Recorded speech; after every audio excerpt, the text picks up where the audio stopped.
नमस्कार साथियों। आज शंकराचार्य जी का जन्म दिवस है। इसी उपलक्ष्य में शंकराचार्य जी की जो दर्शन था, उनका जो विचारधारा थी, उसके बारे में मैं कुछ अपने विचार व्यक्त कर रहा हूँ।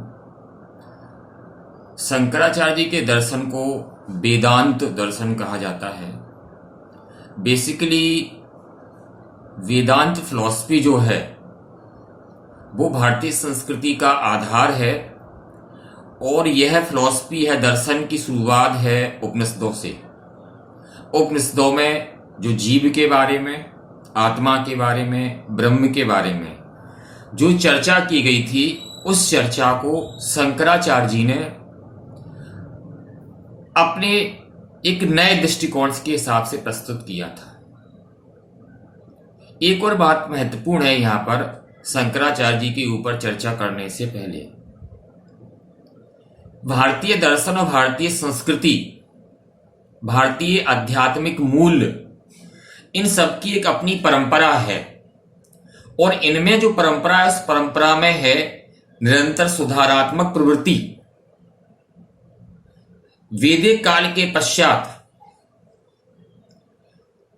जब कुछ समय बाद हमारे देश में सामाजिक समस्याएं पैदा हुई, सामाजिक जड़ताएं पैदा हुई, धार्मिक विद्रूपताएं भी पैदा हुई, धर्म में कुछ नकारात्मक प्रभाव हुए, तो उन सब प्रभावों को दूर करने के लिए एक नई व्यवस्था पैदा होती है, एक नए विचार पैदा होता है, एक नया धर्म पैदा होता है, जिनके प्रणेता बनते हैं महावीर स्वामी और गौतम बुद्ध। समाज में एक नए दिशा, नए तरीके से वो समाज को दिशा देते हैं, सामाजिक समस्याओं का समाधान देते हैं, धार्मिक समस्याओं का भी समाधान देते हैं। उसके पश्चात कुछ समय बाद फिर हमारे धर्म और समाज में समस्याएं पैदा होती हैं। उनका समाधान देने के लिए शंकराचार्य जी आते हैं। फिर समस्याएं, जड़ताएं पैदा होती हैं। उनका समाधान देने के लिए सूरदास, कबीरदास, तुलसी, रैदास, मलिक मोहम्मद जायसी, ऐसे कई लोग आते हैं। कई विचारकों का जन्म होता है और वो समाज को एक नई दिशा देते हैं, धर्म को नए रूप में परिभाषित करते हैं और सामाजिक धार्मिक समस्याओं का समाधान देते हैं। कालांतर में फिर समस्याएं आती हैं, तो राजा राममोहन राय, स्वामी दयानंद सरस्वती, ईश्वर चंद्र विद्यासागर, विवेकानंद जैसे महात्मा पुनः भारतीय समाज, भारतीय धर्म, भारतीय संस्कृति के मूल्यों को वास्तविक स्वरूप में प्रकट करते हैं।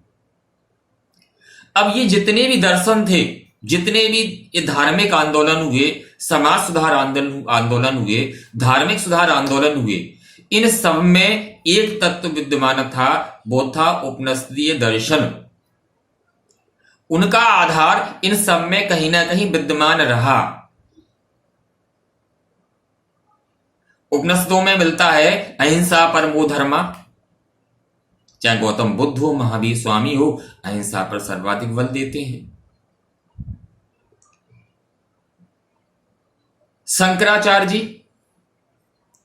वेदांत दर्शन को नए सिरे से परिभाषित करते हैं और अद्वैतवादी विचारधारा, अद्वैतवादी सिद्धांत को देते हैं। क्या है अद्वैतवादी सिद्धांत? अद्वैत, किसके बीच में अद्वैत? यानी भेद नहीं है, कोई भेद नहीं है, अद्वैत नहीं है। किसके बीच में भेद नहीं है?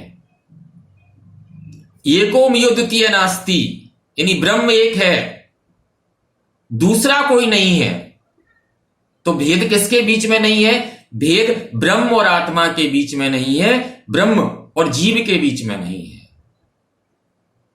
कई बार ये व्याख्या शंकराचार्य जी ने कहा, ब्रह्म सत्यम जगन मिथ्या नेहि नानानि किंचनम। इसका आशय क्या है? इसका आशय यह है कि संसार में जो आपको माया मोह दिखाई दे रहा है वो मिथ्या है, बाकी ब्रह्म का स्वरूप विद्यमान है और ब्रह्म का अंश ही सब में विद्यमान है। ईश्वर अंश जीव अविनाशी, गॉड इज ऑमनी प्रेजेंट, यानी से ब्रह्म का अंश हर व्यक्ति में विद्यमान है। ब्रह्म क्या है? ब्रह्म परम आत्मा है। और हम और आपके अंदर क्या विद्यमान है? हम और आपके बीच में आत्मा विद्यमान है। तो इस परमात्मा का ही अंश सब में विद्यमान है।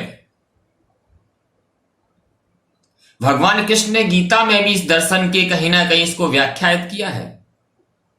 वो क्यों कहते हैं कि नरों में मैं अर्जुन हूं, देवताओं में इंद्र हूं, मैं विष्णु हूं, मैं वृक्षों में पीपल हूं, इन ये प्रतीक है, इनमें तो मैं हूं, बाकी सब में मैं ही मैं हूं। क्योंकि जो ब्रह्म है, ईश्वर है, वो सब में विद्यमान है। शंकराचार्य जी की जो विचारधारा है, उनका जो अद्वैतवाद है, वो यही भेद करता है। वो भेद नहीं करता किसी में, यानी सब में वो विद्यमान है। और जो भेद करते हैं वही मिथ्या है। जो जगत मिथ्या की बात होती है, जो भेद करते हैं वो मिथ्या है कि मैं तेरा, ये मेरा, ये मेरा, ये ऐसा है, ये वैसा है। ये सोचना, ये विचार करना, ये मिथ्या है। उनका आशय संसार की उपस्थिति को मिथ्या करना नहीं था। उनका आशय था कि जो भ्रम पैदा है व्यक्ति के अंदर, मनुष्य के अंदर, जो उसके अंदर अहम विद्यमान है, उस अहम के कारण से संसार में जो दृश्य चीजें हैं, वो दृश्य चीजें उसको दिखाई नहीं देती हैं, वह मिथ्या है। वो दृष्टि मिथ्या है जिस दृष्टि में ईश्वर का, ब्रह्म का आपको आभास नहीं है। उन्होंने धर्म की स्थापना की। अब उनके ही इस दर्शन को कबीरदास जी अपने हिसाब से व्यक्त करते हैं। वो अपने हिसाब से इसकी व्याख्या करते हैं। कबीर के जो राम है वो ब्रह्म है, वो दशरथ पुत्र राम नहीं है। वो निर्गुण निराकार स्वरूप की बात करते हैं, ब्रह्म की स्वरूप की बात करते हैं। तो शंकराचार्य जी का जो दर्शन था, उसी दर्शन को कबीर अपने दर्शन में समाहित करते हैं। उसके पश्चात वेदांत दर्शन को नए सिरे से एक प्रस्तुत करने का जो काम किया, जिसे नव वेदांतवादी विचारक भी कहा जाता है, वो नव वेदांतवादी विचारक राजा राम मोहन राय, दयानंद सरस्वती, विवेकानंद, अरविंदो घोष, ये वेदांत की जो व्याख्या उसको नए सिरे से परिभाषित करते हैं। विवेकानंद जी का आधार शंकराचार्य जी का ही विचार है, उनका ही दर्शन है, पर विवेकानंद जी उसकी व्याख्या अपने एक नए दृष्टिकोण से करते हैं। वो कहते हैं कि संसार है, और ये संसार क्यों है? कि संसार उस ईश्वर की रचना भूमि है। Basically world is the playground of the God. ये गॉड का प्लेग्राउंड है। हम और आप उसमें अपने व्यक्तित्व द्वारा, अपने कृतित्व द्वारा, अपने योगदान द्वारा क्रिएटिव काम कर सकते हैं, समाज में सकारात्मकता को पैदा कर सकते हैं। भारतीय मूल्यों के माध्यम से, भारतीय दर्शन के माध्यम से हम जगत का कल्याण कर सकते हैं। वास्तव में भारतीय संस्कृति के ही मूल, भारतीय दर्शन के ही मूल हैं जो संसार की कल्याण की बात करते हैं। परे सरस धर्म नहीं भाई, पर पीणा सम नहीं अधिकारी, वसुधैव कुटुंबकम। ये जो योगदान की बात है, ये त्याग की बात है, तपस्या की बात है, अहिंसा की बात है, जगत कल्याण की बात है। ये जगत कल्याण की बात भारतीय दर्शन में ही आपको समाहित मिलेगी। सिविल सेवा परीक्षा में, इथिक्स के पेपर में इन विषयों को सम्मिलित किया गया है, और सम्मिलित करके कुछ विचारक दार्शनिक आपके पाठ्यक्रम में रखे गए हैं। और ये जो विचारक और दार्शनिक आपके पाठ्यक्रम में है, चाहे आप एमपीपीएससी की परीक्षा की तैयारी करते हो, चाहे आप यूपीएससी की परीक्षा की तैयारी करते हो, ये जो विचार, ये दर्शन आपको इसलिए दिए गए हैं कि भारतीय संस्कृति के मूल्यों की समझ आपके अंदर विकसित हो। हमारे जो नैतिक गुण हैं, हमारे जो नैतिक सद्गुण हैं, हमारे जो विचार हैं, जिस विचार में हम जगत कल्याण की बात करते हैं, सामाजिक समानता की बात करते हैं, वो विचारक, वो दार्शनिक के बारे में अध्ययन करने से आपकी जो मनोवृत्ति है, उस मनोवृत्ति का सकारात्मक दिशा में परिवर्तन होता है और आपकी एक सकारात्मक मनोवृत्ति बनती है।